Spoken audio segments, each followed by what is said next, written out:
El viento patagónico golpeaba con fuerza las ventanas del pequeño café en Río Gallegos cuando María Elena Vázquez levantó la vista de su taza de café y vio un rostro que había llorado durante 41 años. Sus manos temblaron, derramando el líquido caliente sobre la mesa de formica gastada. Miguel, con una voz que apenas se escuchaba por encima del murmullo de los pocos parroquianos que desayunaban esa mañana fría de abril de 2024, el hombre parado en la entrada del café tenía el cabello completamente canoso. Profundos marcaban su rostro curtido por el sol y el viento, pero esos ojos verdes eran inconfundibles, los mismos ojos que la habían mirado con ternura la última noche antes de partir hacia una misión que el gobierno argentino nunca reconoció oficialmente en Miguel. Ángel Herrera, de 62 años, llevaba puesta una campera de cuero gastada y jeans desteñidos. Sus manos, ásperas y marcadas por cicatrices, temblaban ligeramente mientras se acercaba a la mesa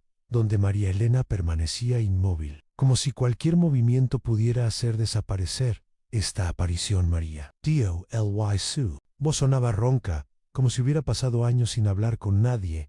Sé que esto es imposible de entender. Los otros clientes del café comenzaron a voltear, sintiendo la tensión eléctrica que se había instalado en el ambiente. Doña Carmen, la dueña del lugar, conocía a María Elena desde hacía más de 20 años. Había escuchado la historia del novio desaparecido en Malvinas cientos de veces. Siempre el 2 de abril, cuando María Elena venía a tomar café solo y a llorar en silencio. Señora María Elena, ¿está todo bien?, preguntó Carmen, acercándose con cautela a María Elena. No podía apartar la mirada de Miguel. Durante 4 décadas había envejecido sola, había rechazado pretendientes, había trabajado como enfermera en el hospital local, había cuidado a sus padres hasta que murieron, siempre esperando, siempre con la esperanza secreta de que él regresara. ¿Dónde estuviste?, logró articular finalmente, con lágrimas corriendo por sus mejillas. Te busqué por todas partes.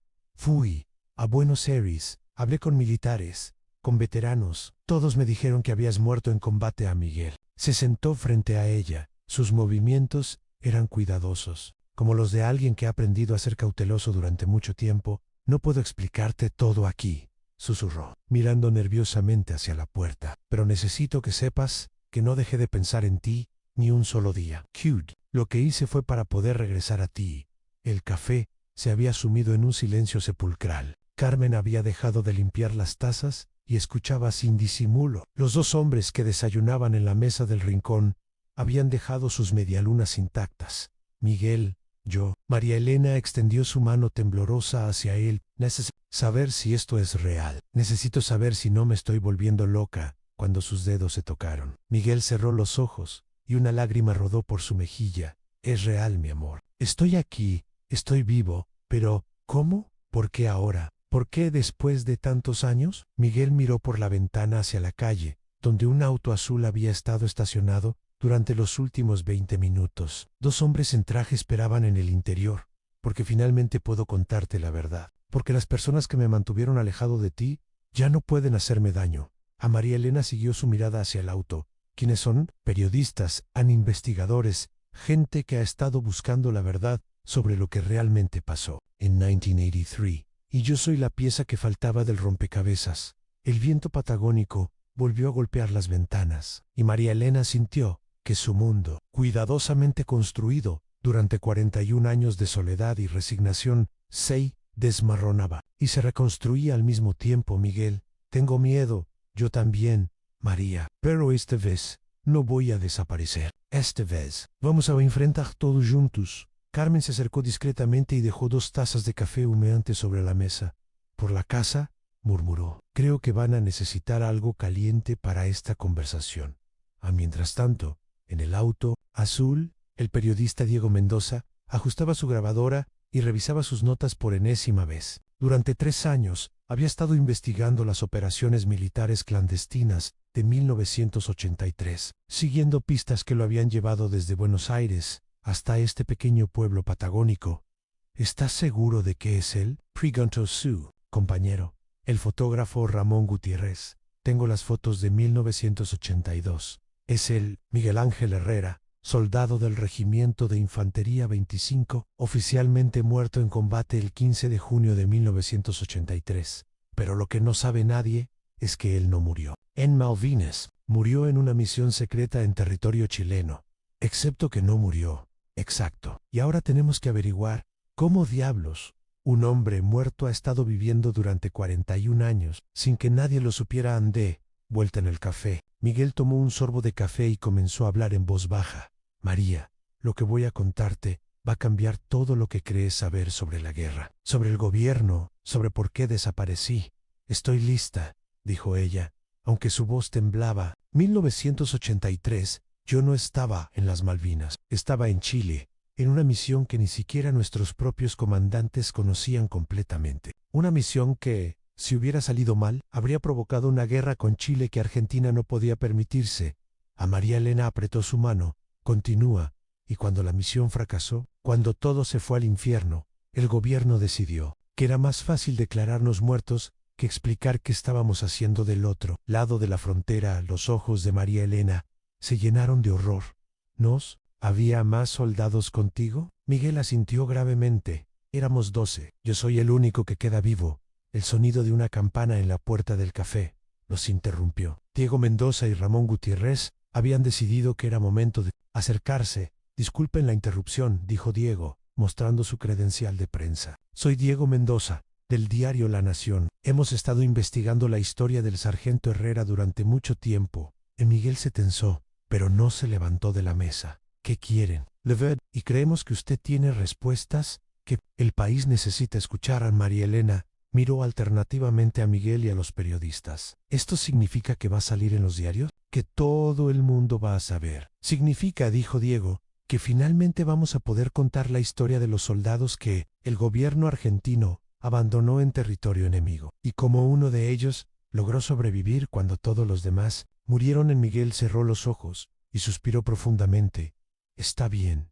Es hora de que la verdad salga a la luz. Pero hay condiciones. ¿Cuáles? Primero, María está fuera de esto hasta que ella decida lo contrario. Segundo, hay personas que todavía están vivas y que podrían ser peligrosas si se sienten amenazadas. Y tercero, Miguel hizo una pausa, mirando fijamente a los ojos de Diego. Tercero, cuando publiquen esta historia, van a tener que estar preparados para las consecuencias, porque lo que voy a contarles va a derribar carreras políticas y va a reabrir heridas que mucha gente poderosa prefiere mantener cerradas. En Diego sonrió y encendió su grabadora. Señor Herrera, para eso somos periodistas. Anafuera, el viento patagónico seguía soplando, pero dentro del pequeño café de Río Gallegos, una historia que había estado enterrada durante 41 años, estaba a punto de ver la luz por primera vez. La habitación del hotel donde se alojaba Diego Mendoza era pequeña y fría, pero ofrecía la privacidad que necesitaban para la conversación más importante de su carrera periodística. Miguel Ángel Herrera se sentó en la única silla disponible, mientras María Elena permanecía de pie junto a la ventana, observando nerviosamente la calle. Antes de empezar, dijo Miguel, con voz firme, necesito que entiendan que durante 41 años he vivido con la certeza de que si contaba esta historia, moriría. Why no solo yo? También las pocas personas que sabían que seguía vivo. Diego ajustó su grabadora y abrió un cuaderno lleno de notas y fotografías. Tenemos protección legal, señor Herrera, y contactos en el gobierno que pueden garantizar su seguridad. A Miguel rió amargamente. Ustedes no entienden. El gobierno actual no es el problema. El problema son las personas que hicieron fortunas con los contratos de armas de aquella época, los que vendieron información militar a Chile, los que decidieron que 12 soldados argentinos eran sacrificables. San María Elena se giró desde la ventana. Miguel, ¿puedes empezar desde el principio? Necesito entender qué pasó realmente. Miguel respiró profundamente y comenzó. Su relato era marzo de 1983. Yo tenía 21 años y estaba estacionado en Río Grande, Tierra del Fuego. En un día, el capitán Morales me llamó a su oficina junto con 11 soldados más. Nos dijeron que habíamos sido seleccionados para una misión especial. ¿Qué tipo de misión?, preguntó Diego. Infiltración en territorio chileno. El objetivo oficial era recopilar información sobre posiciones militares cerca de la frontera. Pero la verdad, a Miguel hizo una pausa. Sus manos temblaron ligeramente. La verdad es que íbamos a sabotear instalaciones de comunicaciones chilenas para provocar un incidente que justificara una intervención militar argentina. El silencio en la habitación era denso. María Elena se sentó en la cama, con el rostro pálido. ¿Estás diciendo que iban a iniciar una guerra? No una guerra completa, pero sí un conflicto lo suficientemente grande como para desviar la atención de los problemas internos de Argentina. La economía estaba en ruinas, había protestas en las calles, la junta militar necesitaba algo que uniera al país. San Diego garabateaba furiosamente en su cuaderno. ¿Quién ordenó la misión? Oficialmente, el coronel Began, pero había otros nombres, civiles con mucho dinero que se beneficiarían de los contratos militares que seguirían a un conflicto. ¿Puede darme esos nombres? Miguel vaciló. Algunos están muertos, otros todavía tienen mucho poder, señor Herrera. Necesitamos esos nombres si queremos que esta historia tenga credibilidad. A Miguel se levantó y caminó hacia la ventana. La tarde patagónica se estaba volviendo gris y las primeras gotas de lluvia comenzaban a golpear el vidrio. Eduardo Santamaría, dueño de las acerías más grandes del país en esa época, tenía contratos millonarios esperando aprobación para suministrar material. Beli con Roberto Méndez, que controlaba las importaciones de armas. Aña Miguel se detuvo. ¿Y quién más? Insistió Diego, el general Ramírez, que ahora es senador nacional. El impacto de esa revelación llenó la habitación. Diego sabía que acusar a un senador en ejercicio de conspiración militar requeriría pruebas irrefutables. ¿Tiene alguna evidencia de esto? Miguel se dirigió hacia una pequeña mochila que había traído consigo. Sacó un sobre amarillento y desgastado, documentos originales de la misión Ordins escrites, y fotografías. En Diego tomó el sobre con manos temblorosas. Adentro, fotografías en blanco y negro de soldados jóvenes, documentos militares con sellos oficiales, y lo que parecía ser un mapa detallado de instalaciones chilenas. ¿Cómo conservó todo esto? Porque sabía que algún día necesitaría pruebas, porque sabía que sin evidencia nadie me creería. A María Elena se acercó a mirar las fotografías. Miguel, ¿te ves tan joven en las fotos? Miguel aparecía junto a otros 11 soldados, todos sonrientes, todos inconscientes de lo que les esperaba. María Elena señaló a uno de ellos. ¿Quién es él? Carlos Mendoza. Tenía 19 años. Era de Mendoza, como su apellido. Quería ser maestro cuando terminara el servicio militar. ¿Qué le pasó? Los ojos de Miguel se llenaron de dolor. Murió el primer día. Una mina antipersonal que no estaba marcada en nuestros mapas, porque resulta que nuestros propios comandantes no nos habían dado información completa sobre el terreno. Diego continuaba examinando los documentos. ¿Qué salió mal con la misión? Todo, desde el primer momento. Nos infiltramos en territorio chileno el 15 de abril de 1983. Se suponía que era una operación de 2 días: entrar, colocar explosivos en las instalaciones de comunicaciones, salir, pero cuando llegamos al objetivo, descubrimos que los chilenos ya sabían que íbamos. ¿Cómo lo sabían? Porque alguien les había vendido la información. Alguien del lado argentino había traicionado la misión. A María Elena se sentó de nuevo, abrumada. ¿Por qué harían eso? Dinero. Siempre es dinero. Si los chilenos capturaban a soldados argentinos en su territorio, Argentina tendría que pagar enormes sumas por su liberación. Y las mismas personas que planearon la misión eran las que negociarían ese rescate. Pero no los capturaron, observó Diego. No, fue peor. Decidieron eliminarnos. En el silencio en la habitación se volvió opresivo. La lluvia golpeaba con más fuerza contra la ventana. Todos, uno por uno. Durante 3 días, los soldados chilenos nos fueron cazando. No era a combate, era una ejecución sistemática. Tenían nuestras posiciones exactas, sabían nuestros nombres, conocían nuestros planes de escape. A Miguel se sentó de nuevo, visiblemente agotado por los recuerdos. ¿Cómo logró escapar? No escapé, me capturaron el último día, pero el oficial chileno que me interrogó era diferente. El coronel Patricio Sáez era un hombre honorable que no estaba de acuerdo con lo que estaba pasando. ¿Qué le dijo? Que sabía que yo era víctima de una traición, que los otros soldados chilenos pensaban que yo era un espía profesional, pero él había revisado mi expediente y sabía que era solo un conscripto de 21 años. Diego tomaba notas frenéticamente y me ofreció 2 opciones: a morir como mis compañeros o desaparecer para siempre, cambiar de identidad, vivir en Chile como un fantasma. Pero vivir. ¿Y usted eligió vivir? Miguel miró a María Elena. Elegí vivir porque pensé que algún día podría regresar a ti, porque pensé que algún día podría contar la verdad sobre lo que les pasó a mis compañeros. Las lágrimas corrían por las mejillas de María Elena, pero fueron 41 años, Miguel. 41 años. Cada año Cada día pensé en regresar, pero Sáez me había advertido que las personas que nos habían traicionado seguían siendo poderosas, que si aparecía, no solo me matarían a mí, sino también a cualquiera que supiera que estaba vivo. ¿Qué cambió ahora?, preguntó Diego. Miguel sonrió tristemente. Sáez murió el mes pasado. Durante 41 años, él fue mi protección. Tenía documentos, evidencias, contactos en la inteligencia argentina que sabían la verdad. Mientras él viviera, yo estaba seguro. Pero en su testamento, me dejó todo el expediente del caso. A Miguel sacó otro sobre de su mochila, mucho más grueso que el anterior. Aquí está todo: nombres, fechas, fotografías de los cuerpos de mis compañeros, grabaciones de las conversaciones entre los traidores argentinos y los chilenos. Santo don Diego tomó el sobre con reverencia. ¿Está dispuesto a que publiquemos todo esto? No, solo estoy dispuesto. Es mi obligación. Mis compañeros murieron creyendo que servían a su país. Merecen que la verdad se conozca. María Elena se acercó a Miguel y tomó su mano. ¿Qué va a pasar ahora? ¿Qué va a pasar con nosotros? No lo sé, María, pero por primera vez en 41 años, no tengo que vivir escondido. Por primera vez, puedo estar contigo sin poner tu vida en peligro. En peligro. Diego cerró su cuaderno y miró a ambos. Esta historia va a cambiar todo. Va a reabrir investigaciones, va a derribar carreras políticas, va a obligar al gobierno a reconocer oficialmente lo que pasó. ¿Cuándo lo van a publicar?, preguntó María Elena. Necesitamos una semana para verificar toda la información, contactar fuentes adicionales, preparar las salvaguardas legales, pero cuando lo publiquemos, será la portada de todos los diarios del país.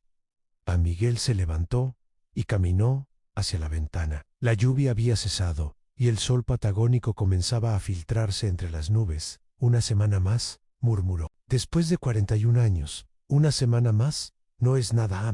Pero Miguel no sabía que en Buenos Aires, en una oficina elegante del barrio de Puerto Madero, el senador Ramírez acababa de recibir una llamada telefónica que lo había puesto muy nervioso. Alguien había estado haciendo preguntas sobre operaciones militares de 1983 y el nombre de Miguel Ángel Herrera había aparecido en esas conversaciones. La verdad estaba a punto de salir a la luz, pero las sombras del pasado no estaban dispuestas a desaparecer sin luchar.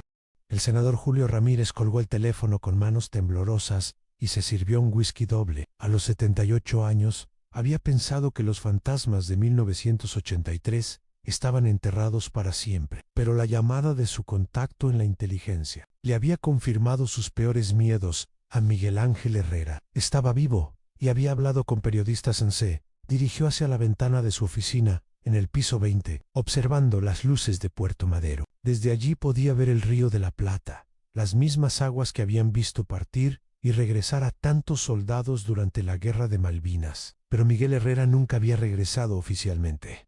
Hasta ahora, el teléfono volvió a sonar. Sí, Senator, habla Roberto Méndez. Tenemos un problema grave en Roberto Méndez, ahora de 82 años. Había transformado su imperio de importación de armas en un conglomerado de empresas de seguridad privada. Su voz sonaba tensa, envejecida, pero aún conservaba la autoridad que había ejercido durante décadas en los círculos de poder argentinos. Ya me enteré, dijo Ramírez. ¿Qué sabemos exactamente?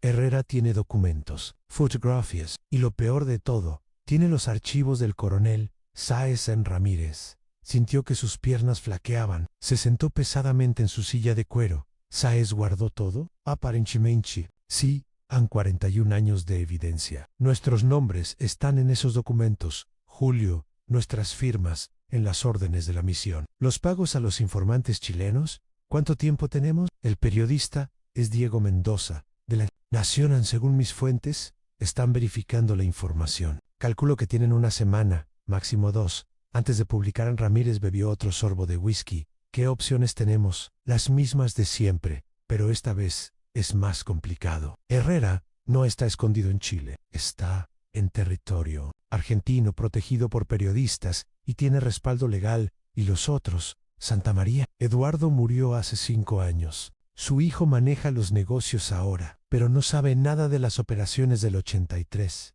Somos solo tú y yo, los que quedamos con algo que perder. Ramírez cerró los ojos. Durante décadas, había construido una reputación como estadista respetado, defensor de los derechos humanos, crítico de la dictadura militar. Muy pocas personas sabían que en 1983 había sido él quien había propuesto la operación que resultó en la muerte de 11 soldados argentinos. ¿Qué propones?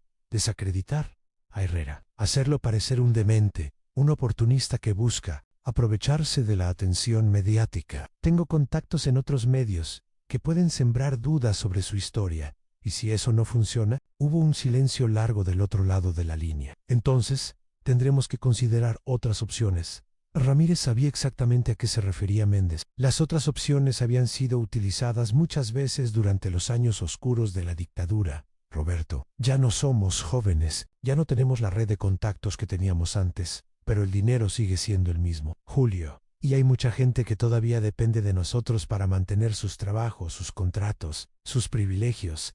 Mientras tanto, en Río Gallegos, Miguel y María Elena cenaban en silencio, en el pequeño departamento que ella había alquilado durante 30 años. La casa estaba llena de fotografías de la vida que Miguel se había perdido. En cumpleaños familiares, bodas de amigos, funerales de padres, una vida completa que había transcurrido sin él. ¿En qué piensas?, preguntó María Elena, notando la expresión ausente de Miguel. En todo lo que perdimos, en todo lo que te hice perder. A María Elena dejó su tenedor y tomó la mano de Miguel. No me hiciste perder nada. Tú también perdiste. Perdiste a tu familia, tu juventud, tu país. Yo al menos sabía que estaba esperando a alguien. Tú no sabías si algún día podrías regresar. Había noches en Chile en las que pensé en suicidarme, en las que pensé que sería más fácil dejar de luchar. ¿Qué titubo? Miguel sonrió tristemente. Tú, la promesa que te hice antes de partir, que regresaría para casarme contigo. Las lágrimas corrieron por las mejillas de María Elena. Miguel, yo también pensé en rendirme muchas veces. Después de 10 años, después de 20, todo el mundo me decía que siguiera adelante, que me olvidara de ti. ¿Por qué no lo hiciste? Porque algo adentro mío me decía que estabas vivo. No tenía pruebas, no tenía razones lógicas, pero sentía que si yo dejaba de esperarte, sería como matarte definitivamente. Anne. Se abrazaron en el pequeño living, dos personas que habían envejecido separadamente, pero que habían mantenido vivo el amor que habían sentido a los 20 años. El teléfono de Miguel sonó. Era Diego Mendoza. Señor Herrera, necesito hablar con usted, urgentemente. ¿Puede venir al hotel? ¿Qué pasó? Prefiero no hablar por teléfono, pero hay movimientos en Buenos Aires, en personas poderosas, que no quieren que esta historia salga a la luz. Dan Miguel miró a María Elena. Vamos juntos, dijo ella. Ya no me voy a separar de ti. En 30 minutos después, estaban en la habitación de hotel con Diego y Ramón. Diego tenía varios periódicos extendidos sobre la cama. Miren, esto, dijo, señalando los titulares. En las últimas 6 horas, han aparecido artículos en 3 diarios diferentes, cuestionando la credibilidad de su historia. A Miguel leyó los titulares. Veterano de guerra busca atención mediática con historia fantasiosa. Expertos dudan de la veracidad de testimonios sobre misiones secretas. Aprovechamiento político de tragedias militares. ¿Cómo supieron tan rápido?, preguntó María Elena. Porque, dijo Diego, las personas que están mencionadas en los documentos de Miguel tienen contactos en todos los medios importantes del país y están dispuestas a usar esos contactos para protegerse. Miguel se sentó pesadamente en una silla. Esto es exactamente lo que temía. Por eso me mantuve escondido durante 41 años. Pero ahora es diferente, dijo Diego. Ahora tenemos evidencia sólida, documentos, fotografías, testimonios de fuentes independientes. La verdad va a salir a la luz. ¿A qué precio?, preguntó Miguel. ¿Cuántas personas van a resultar lastimadas en el proceso? Ramón, que había estado en silencio, se acercó a la ventana. Hay un auto que lleva 2 horas estacionado frente al hotel, diferentes del que vimos esta mañana. Diego se acercó a mirar. ¿Están seguros de que los están siguiendo? Durante 41 años aprendí a reconocer cuando me estaban vigilando, dijo Miguel. Y sí, nos están siguiendo. A María Elena se acercó a Miguel. ¿Esto significa que estamos en peligro? Significa que las personas que mataron a mis compañeros en 1983 todavía están vivas y todavía están dispuestas a matar para proteger sus secretos. Diego tomó su teléfono. Voy a llamar a mi editor. Necesitamos acelerar la publicación de la historia. Si esperamos más tiempo, pueden encontrar formas de silenciarnos. ¿Cuánto tiempo necesitan? Si trabajamos toda la noche, podemos tener la historia lista para mañana, al mediodía. Al Miguel asintió. Háganlo.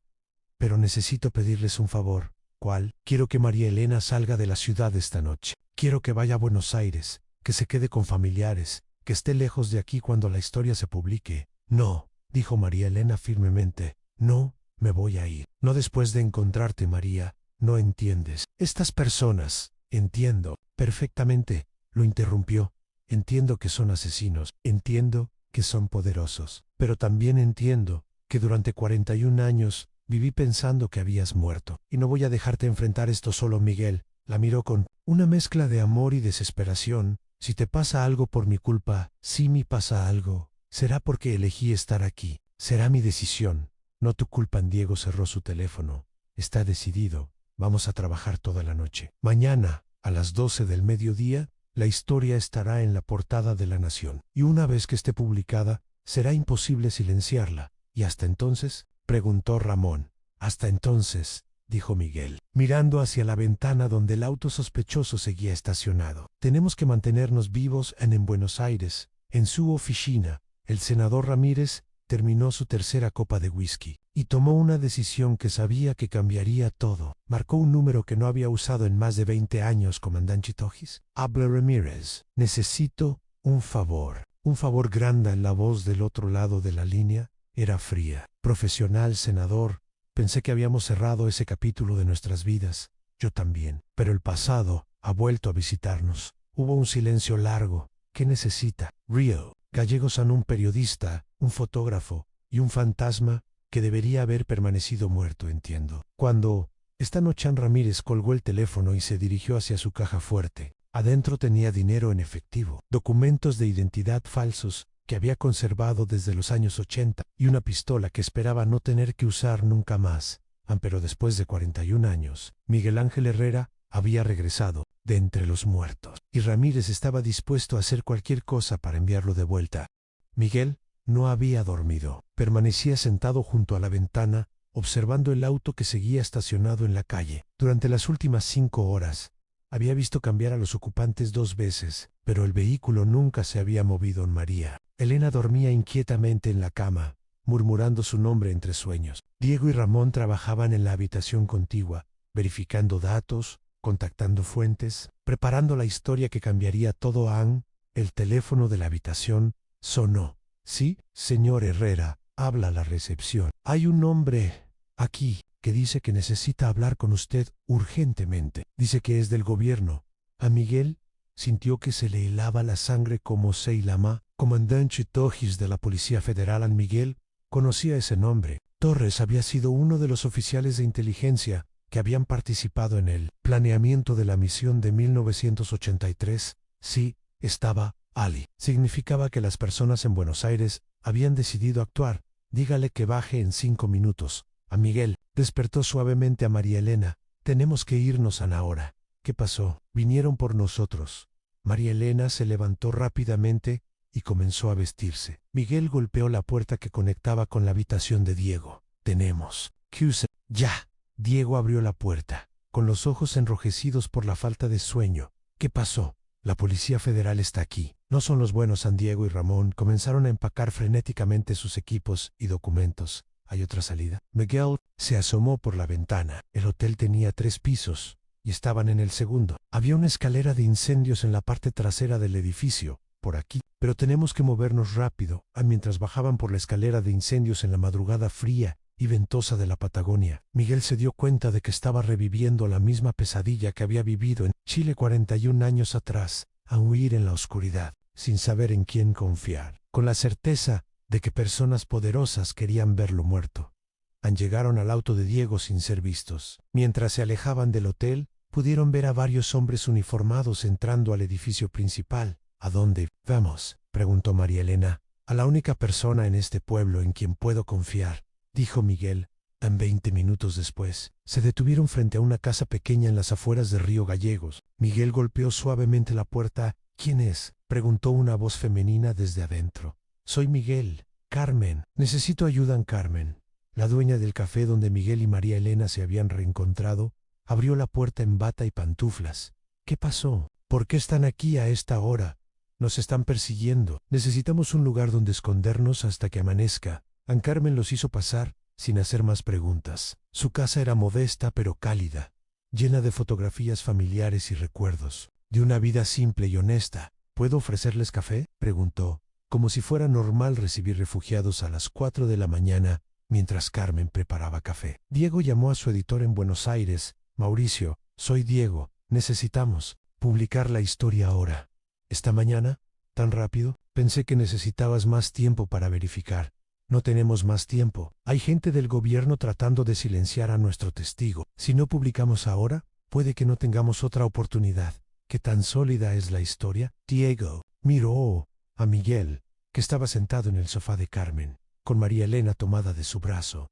Es sólida. Tenemos documentos, fotografías, testimonios. Es la historia más importante que he investigado en mi vida. Está bien, envíame todo lo que tengas. En 2 horas estará online y en la edición impresa de esta tarde, mientras Diego transfería los archivos. Miguel le contó a Carmen su historia. Ella escuchó en silencio, sirviendo café y ocasionalmente secándose las lágrimas. Durante todos estos años, dijo Carmen cuando Miguel terminó, María Elena venía a mi café cada día.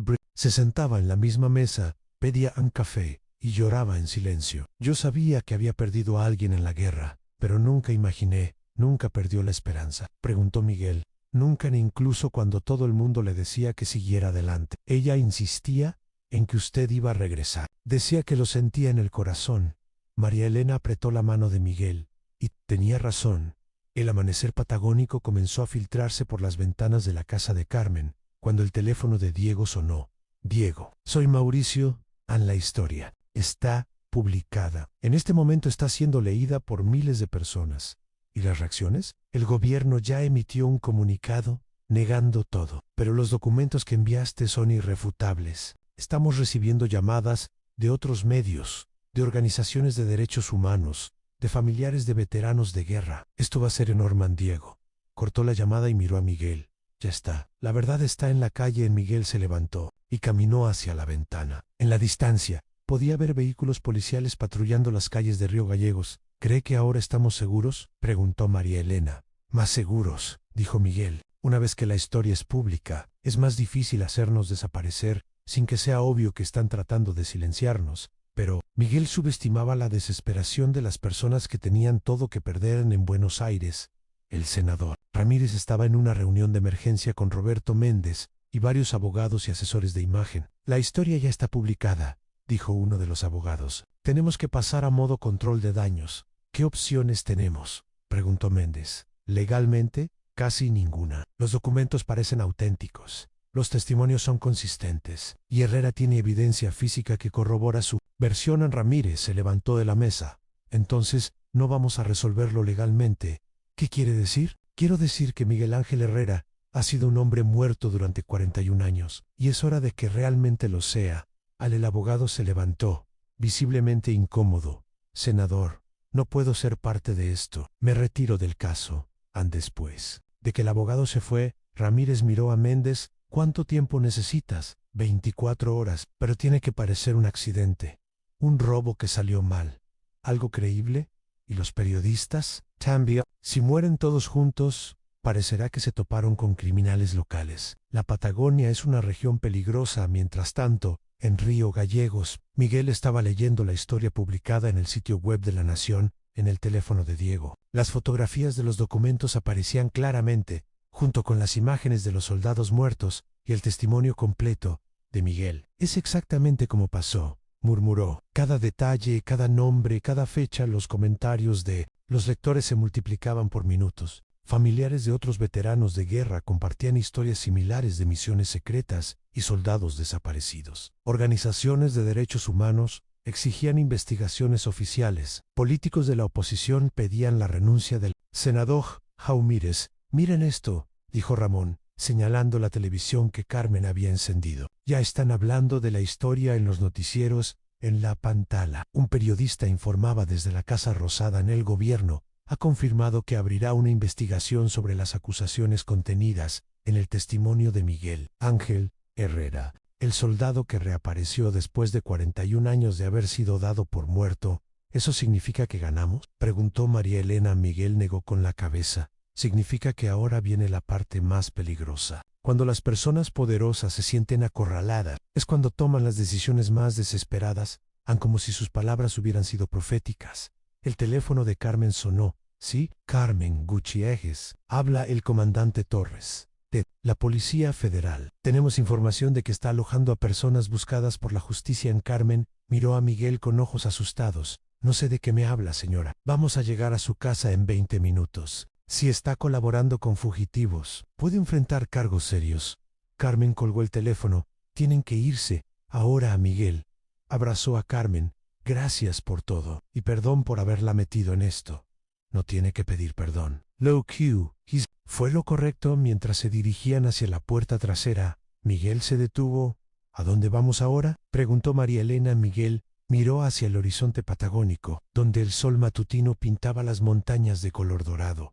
Al único lugar donde puedo contar el resto de la historia. Al lugar donde todo comenzó. ¿Cuál es ese lugar? La frontera con Chile, donde murieron mis compañeros, donde debería haber muerto. Yo también en Diego. Entendió inmediatamente. ¿Quiere llevarnos al sitio exacto donde ocurrió la masacre? No. Solo eso, quiero llevarlos a donde están enterrados los cuerpos de mis compañeros, porque después de 41 años, es hora de que regresen a casa.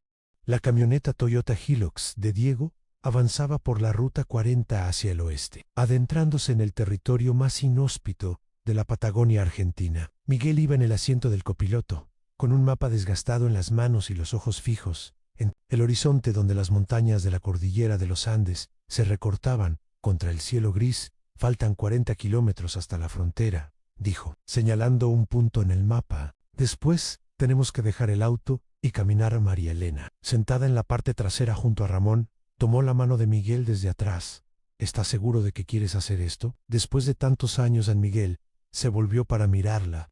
Necesito hacer esto. Mis compañeros han estado esperando 41 años a que alguien venga por ellos. No puedo dejarlos allí para siempre. El celular de Diego había perdido señal. Hacía una hora, la ruta se había convertido en un camino de ripio, y luego, en una huella apenas visible entre las rocas y la vegetación escasa de la estepa patagónica. Aquí, dijo Miguel de repente. Tenemos que parar aquí. Diego detuvo la camioneta, junto a una formación rocosa que parecía idéntica a todas las demás que habían visto durante las últimas 2 horas. ¿Cómo sabes que es aquí?, preguntó Ramón. Miguel señaló hacia una roca en particular, con una forma que recordaba vagamente a un cóndor con las alas extendidas. Esa roca la vi el último día, cuando me llevaban capturado hacia Chile. Me prometí que si algún día regresaba la recordería. Bajaron de la camioneta, y Miguel comenzó a caminar hacia el oeste, siguiendo lo que parecía ser una ruta invisible, marcada solo en su memoria. El viento patagónico soplaba con fuerza, llevando el aroma a hierba seca y la humedad lejana de las montañas. Después de una hora de caminata, Miguel se detuvo en una pequeña depresión en el terreno, rodeada de rocas grandes y arbustos bajos. Aquí es donde acampamos la primera noche, dijo, con voz temblorosa. Carlos Mendoza estaba preocupado, porque no había recibido la confirmación por radio de que habíamos cruzado la frontera exitosamente. Inch se acercó a una de las rocas y pasó la mano por su superficie. Él grabó sus iniciales aquí. CMN dijo que cuando regresáramos, las borraría para que nadie supiera que habíamos estado aquí. Diego y Ramón comenzaron a documentar todo con fotografías y videos. María Elena permanecía junto a Miguel, sintiendo el peso emocional del momento. Continuemos, dijo Miguel después de unos minutos. Donde vamos es más lejos. La caminata se volvió más difícil a medida que se acercaban a la frontera. El terreno era rocoso e irregular, y el aire se hacía más frío con la altitud. Miguel se movía con la seguridad de alguien que había recorrido ese camino antes, pero su respiración se hacía más laboriosa con cada paso. ¿Estás bien?, preguntó María Elena. Tengo 62 años, sonrió Miguel tristemente. La última vez que hice esto tenía 21. Después de otra hora, Miguel se detuvo bruscamente. Aquí murió Carlos. Estaban en una ladera pedregosa, aparentemente igual a cualquier otra, pero Miguel señaló hacia un montículo de rocas, pequeñas que parecían haber sido colocadas intencionalmente. Pisó una mina antipersonal. Yo estaba a 20 metros de distancia en el sonido. Nunca voy a olvidar ese sonido. Se acercó al montículo de rocas y comenzó a moverlas cuidadosamente. Debajo había fragmentos de metal oxidado y lo que parecían ser pedazos de tela militar desgastada. lo enterré yo mismo. Tenía 19 años y quería ser maestro. Las lágrimas corrían por las mejillas de Miguel mientras colocaba las rocas de vuelta en su lugar. Diego filmaba todo en silencio, entendiendo que estaba documentando no solo una historia periodística, sino un momento de profundo dolor humano que había estado enterrado durante 4 décadas. ¿Dónde están los otros?, preguntó suavemente Miguel. Señaló hacia una cresta rocosa en la distancia, más arriba, donde nos tendieron la emboscada. En el ascenso hacia la cresta tomó otra hora. Miguel se detenía frecuentemente, no solo por el cansancio, sino porque cada paso lo acercaba más a los recuerdos más dolorosos de su vida. Era aquí, dijo finalmente, cuando llegaron a una explanada rodeada de rocas altas. Aquinos atacaron al lugar. Tenía una sensación siniestra, como si el eco de la violencia de 41 años atrás todavía resonara en el viento. Miguel se movió por la explanada, señalando diferentes posiciones. Raúl López estaba ahí, detrás. T.S. Roca, Jorge Martínez, allí. Antonio Silva había subido a esa posición elevada. Para hacer guardia se detuvo junto a otro montículo de rocas. Uno por uno. Los fueron cazando. No era un combate, era una ejecución. Los chilenos sabían exactamente dónde estábamos, cuántos éramos, qué armas teníamos. María Elena se acercó a uno de los montículos y se arrodilló. Todos están enterrados aquí, los que pude enterrar. Algunos cuerpos nunca los encontré. Diego había estado filmando y tomando fotografías, pero se detuvo cuando vio la expresión en el rostro de Miguel. ¿Qué más pasó aquí? Miguel caminó hacia el centro de la explanada. Aquí es donde me capturaron. Yo era el último que quedaba vivo. Había luchado durante 3 días, sin comida, sin agua, viendo morir a mis compañeros uno por uno. Se sentó en una roca y miró hacia el valle que se extendía hacia Chile. El coronel Sáez vino personalmente a buscarme. Me encontró aquí, herido, delirando. Le pregunté por qué habían matado a mis compañeros, si ya sabían que estábamos solos y sin municiones. ¿Qué te dijo? Que habían recibido órdenes de no dejar testigos, que nuestra propia gente había pagado para asegurarse de que ninguno de nosotros regresara para contar lo que había pasado. El silencio se extendió por varios minutos, roto solo por el viento que soplaba entre las rocas. Miguel, dijo Ramón suavemente, hay algo que deberías ver. Ramón estaba mirando hacia el valle con binoculares. En la distancia se podían ver varios vehículos subiendo por el camino que ellos mismos habían seguido. ¿Cuántos?, preguntó Miguel. 3 camionetas. Parecen vehículos oficiales. Miguel se levantó y tomó los binoculares. Nos encontraron. ¿Cómo es posible?, preguntó Diego. No había señal de celular. No le dijimos a nadie a dónde íbamos. Miguel bajó los binoculares y miró a María Elena. Porque hay alguien que conoce este lugar tan bien como yo. Alguien que sabía que si algún día yo regresaba a Argentina, vendría aquí. ¿Quién? El coronel Sáez. No era el único oficial chileno que participó en la operación. Había un argentino con él, un oficial de inteligencia que había coordinado toda la misión desde el lado argentino. ¿Torres? Torres. Y ahora viene a terminar lo que empezó hace 41 años.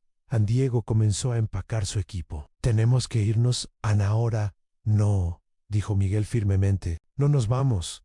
¿Qué quieres decir? Miguel caminó hacia el borde de la explanada y miró hacia abajo, donde los vehículos se acercaban. Durante 41 años. Durante 41 años viví escondido, con miedo, sin poder honrar la memoria de mis compañeros. No voy a huir más. María Elena se acercó a él. Miguel, no podemos enfrentarlos. Son militares armados. No vamos a enfrentarlos. Vamos a hacer lo que deberíamos haber hecho desde el principio, en contar la verdad completa. Diego entendió. Inmediatamente, ¿quieres filmar una confesión completa aquí? En el lugar donde ocurrió todo. Quiero que cuando Torres llegue aquí, encuentre la verdad esperándolo. Quiero que todo el mundo sepa qué pasó realmente en este lugar.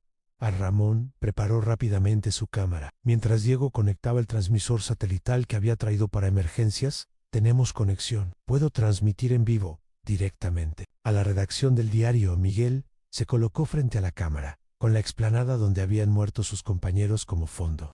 Mi nombre es Miguel Ángel Herrera. Soy sargento del ejército argentino, veterano de una misión secreta que el gobierno argentino nunca reconoció oficialmente. Estoy hablando desde el lugar donde 11 soldados argentinos fueron asesinados. En 1983, traicionados por sus propios comandantes. Mientras Miguel hablaba, Los vehículos se acercaban cada vez más. María Elena vigilaba con los binoculares. Ya llegaron al pie de la montaña, susurró. Van a estar aquí en 20 minutos. A Miguel continuó su relato, nombrando a cada uno de sus compañeros muertos, describiendo cómo habían sido traicionados, explicando cómo había sobrevivido y por qué había permanecido escondido durante 4 décadas. Carlos Mendoza tenía 19 años y quería ser maestro. Raúl López tenía una novia en Córdoba y planeaba casarse cuando terminara el servicio militar. Jorge Martínez era el mayor héroe del grupo. Tenía 22 años y 2 hijos pequeños en Tucumán. Uno por uno, Miguel honró la memoria de cada soldado, contando sus historias, sus sueños, sus últimas palabras antes de morir. 10 minutos, avisó María Elena. Estoy terminando, dijo Miguel, mirando directamente a la cámara. He regresado a este lugar porque mis compañeros merecían que alguien contara su historia. Merecían que el país supiera que murieron no en combate contra el enemigo, sino traicionados por personas que debían protegerlos. Se acercó a uno de los montículos de rocas. Si algo me pasa hoy, si no sobrevivo a este encuentro, quiero que sepan que no me arrepiento de haber contado la verdad. Durante 41 años, el silencio fue mi cárcel. Hoy, la verdad es mi libertad. El sonido de motores se hacía cada vez más fuerte. Ya vienen, dijo Ramón a Miguel. Se dirigió hacia María Elena y la abrazó. Pase lo que pase, quiero que sepas que cada día de estos 41 años pensé en ti, que el amor que sentía por ti fue lo que me mantuvo vivo cuando quería rendirme, Miguel. Y quiero que sepas que si tuviera que elegir de nuevo, haría exactamente lo mismo. Regresaría aquí, contaría esta historia, porque mis compañeros, Sailor Marison. El primer vehículo apareció en la cresta opuesta de la explanada. Era una camioneta militar, seguida por otras 2. De la primera bajó un hombre mayor, vestido de civil, pero con la postura inequívoca de un militar de carrera. Comandante Torres, dijo Miguel, sin mostrar sorpresa. Se acercó lentamente, flanqueado por 4 hombres armados. Sargento Herrera, después de tantos años, no tantos para ti. Tú sabías que estaba vivo. Por supuesto que lo sabía. ¿Crees que habríamos perdido el rastro del único testigo de la operación más sensible de la década? Diego mantenía la cámara filmando, transmitiendo todo en vivo. ¿Por qué ahora?, preguntó Torres. ¿Por qué después de 41 años decidiste regresar? Porque ya no tengo miedo. Porque la verdad es más importante que mi vida. Torres sonrió fríamente. ¿La verdad? ¿Sabes cuál es la verdad, Herrera? La verdad es que tú y tus compañeros eran peones en un juego mucho más grande de lo que podían entender. La verdad es que sus muertes evitaron una guerra que habría costado miles de vidas. La verdad, replicó Miguel, es que ustedes los mataron por dinero, por contratos de armas, por sobornos chilenos, por ambición política, y que si fue así. ¿Crees que eso importa ahora? ¿Crees que el país es mejor sabiendo esta historia? María Elena se adelantó. Importa porque eran personas. Tenían familias que durante 40 años no supieron qué les había pasado. Torres la miró con desprecio. Señora, esto no la involucra a usted. Me involucra porque amo a ese hombre. Porque esperé 41 años a que regresara. Diego se acercó con la cámara. Comandante Torres, ¿confirma usted que participó en la operación que resultó en la muerte de 11 soldados argentinos en 1983? Torres miró directamente a la cámara. Confirmo que hice mi trabajo, y que volvería a hacerlo si fuera necesario para proteger los intereses de la nación, incluso si eso significaba asesinar a soldados argentinos, especialmente si significaba eso. El silencio que siguió fue roto por el sonido de helicópteros. Torres miró hacia el cielo con irritación. ¿Quiénes son?, preguntó uno de sus hombres. Diego sonrió. Refuerzos. Cuando comenzó la transmisión en vivo, mi editor contactó a la Gendarmería Nacional y a los medios de comunicación internacionales. En efecto, 3 helicópteros se acercaban a uno de la Gendarmería, uno de la televisión y uno que llevaba las marcas de una agencia de noticias internacional. Torres se dio cuenta de que había sido superado por los acontecimientos. La historia ya estaba siendo transmitida en vivo a todo el país. Miles de personas estaban viendo la confesión de Miguel y su propia admisión de culpabilidad. Esto no termina aquí, Herrera. No, dijo Miguel, termina aquí. Después de 41 años, termina exactamente aquí, donde debería haber terminado desde el principio, mientras los helicópteros aterrizaban en la explanada. Miguel se arrodilló junto a los montículos de rocas donde estaban enterrados sus compañeros, Carlos, Raúl, Jorge, Antonio, todos ustedes. Finalmente, pueden descansar en paz. Finalmente, todo el mundo sabe lo que realmente pasó. A las lágrimas corrían por sus mejillas. Pero por primera vez, en 41 años, no eran lágrimas de dolor sino de liberación. A María Elena se arrodilló junto a él. ¿Y ahora qué pasa? Miguel la miró con una sonrisa que parecía haber rejuvenecido 20 años. Ahora vivimos. Realmente, por primera vez desde 1983, no tengo que esconderme. No tengo que mentir sobre quién soy. No tengo que cargar solo con esta historia. Se levantó y miró hacia el valle, donde el sol de la tarde comenzaba a descender hacia las montañas chilenas. Ahora podemos ir a casa. Los gendarmes se acercaron para arrestar a Torres y sus hombres. Los periodistas comenzaron a hacer preguntas. Los helicópteros llenaron el aire con el ruido de sus rotores, pero Miguel solo tenía ojos para María Elena. ¿Te casarías conmigo?, le preguntó, tomando sus manos. Sé que llegamos tarde. Sé que somos viejos. Sé que perdimos 41 años. Pero, ¿te casarías conmigo? María Elena rió entre lágrimas. Te esperé 41 años. ¿Crees que voy a decir que no ahora? Se besaron allí, en la explanada donde había comenzado la pesadilla de Miguel, rodeados por las tumbas de sus compañeros caídos, mientras el sol patagónico los bañaba con su luz dorada. La verdad, finalmente, había triunfado. Y el amor, a pesar de 4 décadas de separación, había encontrado el camino de regreso a casa. 3 meses después, Miguel Ángel Herrera y María Elena Vázquez se casaron en la iglesia de Río Gallegos. Fue una ceremonia pequeña, pero los medios de comunicación de todo el país cubrieron el evento. La pareja, que había esperado 41 años para estar juntos, se había convertido en un símbolo de esperanza y perseverancia. En el cementerio de Río Gallegos, 11 nuevas tumbas honraban la memoria de los soldados que habían muerto en Chile. Sus restos habían sido repatriados oficialmente después de que una comisión argentina chilena localizara el sitio donde Miguel los había enterrado. En el senador Ramírez fue arrestado una semana después de la transmisión en vivo. En su celda de la prisión federal, escribía sus memorias, tratando de justificar decisiones que ya no tenían justificación. Roberto Méndez había muerto de un infarto al corazón el mismo día que se emitió la orden de arresto en su contra. El comandante Torres fue condenado a prisión perpetua por asesinato y traición a la patria. Durante su juicio, no mostró remordimiento, insistiendo hasta el final en que había servido a los intereses superiores de la nación.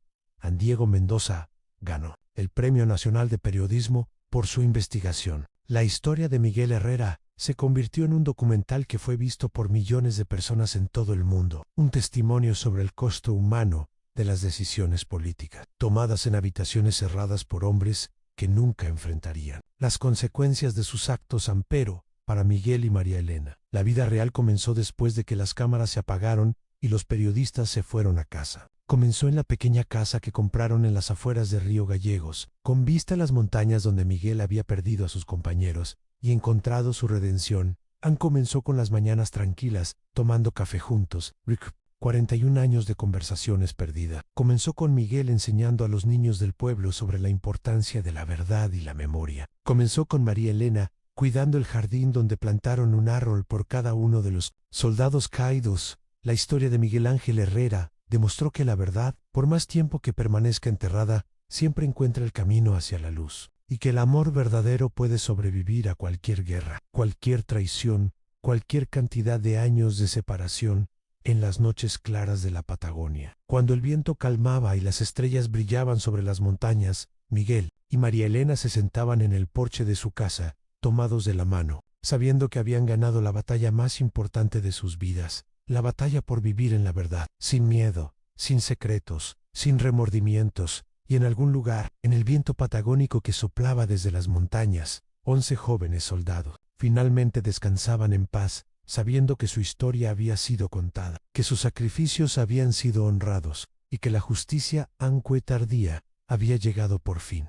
5 años después, Miguel Ángel Herrera, ahora de 67 años, caminaba por el sendero del cementerio de Río Gallegos, llevando 11 ramos de flores. Era 2 de abril, el día del veterano y de los caídos en la guerra de Malvinas, pero para él era algo más personal. Era el aniversario de la misión que había cambiado su vida para siempre. A María Elena lo acompañaba, como había hecho cada año, desde que se casaron. Juntos visitaban las tumbas de Carlos Mendoza, Raúl López, Jorge Martínez Antonio Silva, y los otros 7 soldados, cuyos nombres ahora estaban grabados en piedra, recordados por un país que finalmente conocía su historia. ¿Crees que estén en paz?, preguntó María Elena, mientras Miguel colocaba las flores en cada tumba. Creo que ahora sí, respondió él. Creo que por fin pueden descansar en la distancia. Un grupo de estudiantes de secundaria se acercaba con su maestra. Venían a escuchar la historia de Miguel, como hacían cada año los jóvenes de la región. Era importante, decía el Ministerio de Educación, que las nuevas generaciones conocieran la verdad sobre el pasado, para no repetir los errores del futuro. A Miguel lo saludó con una sonrisa. A pesar de todo lo que había sufrido, a pesar de los años perdidos y los compañeros muertos, había encontrado un propósito en contar su historia. Había encontrado significado en asegurarse de que la verdad sobreviviera más allá de su propia vida. «Sener Guerrero», preguntó una de las estudiantes, «¿alguna vez se arrepiente de haber contado la verdad?». Miguel miró las tumbas de sus compañeros, luego miró a María Elena, y finalmente miró a los jóvenes que tenían toda la vida por delante. «Nunca», dijo con firmeza, «la verdad siempre vale la pena, sin importar cuánto cueste, porque cuando vivimos en la mentira, no vivimos realmente, solo existimos». El viento patagónico sopló suavemente entre las tumbas, llevando consigo el aroma de las flores silvestres y la promesa de que las historias de coraje y sacrificio nunca serían olvidadas. A Miguel tomó la mano de María Elena y caminaron juntos hacia la salida del cementerio Hashi, a su casa, hacia el resto de sus vidas. Habían perdido 41 años, pero habían ganado algo más valioso, a la oportunidad de vivir el resto de sus días en la verdad, en el amor y en la paz que solo llega cuando uno deja de huir del pasado y aprende a enfrentarlo con dignidad. En la historia de Miguel Ángel Herrera había terminado de escribirse, pero su legado, como el de todos los que eligen la verdad sobre la mentira y el coraje sobre el miedo, viviría para siempre en la memoria de un país que finalmente había aprendido a confrontar sus sombras más oscuras. Y en las noches estrelladas de la Patagonia, cuando el silencio era profundo y el mundo parecía estar en paz, se podía escuchar en el viento el eco de 11 voces jóvenes, finalmente libres, finalmente recordadas, finalmente en casa.